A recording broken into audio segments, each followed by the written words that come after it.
In today's video, I'm going to show you how to make glass in Tinkercad in just a couple of simple steps.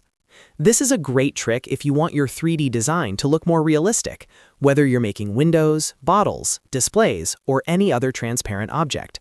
And the best part is, it's quick, easy, and beginner-friendly. If this tutorial helps you out, make sure to hit the like button and subscribe for more Tinkercad tips and tutorials. Alright, let's jump right into it.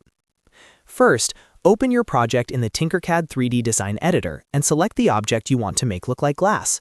You can do this by clicking directly on the shape in your workspace. Once the object is selected, look over to the Inspector panel on the right side of the screen. This is where you can adjust the appearance of your shape. Now, find the solid color circle in the inspector. This is the color setting for your object. Click on it to open the color options.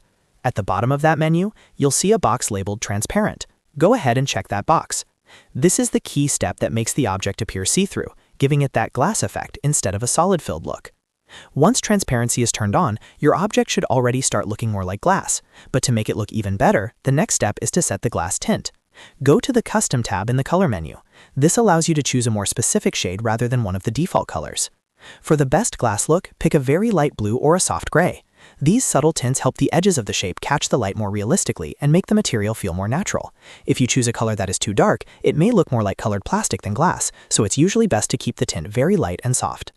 After you choose your tint, click back into the workspace and take a look at the result. You should now have an object that looks clear, transparent, and much more like glass. If needed, you can click the shape again and fine-tune the color until it matches the look you want for your design. This technique works especially well for windows, cups, jars, vases, lenses, and decorative parts in your model. It's a simple change, but it can make a big difference in how polished and professional your project looks. And because it only takes a few clicks, you can use it again anytime you need a transparent material effect in Tinkercad.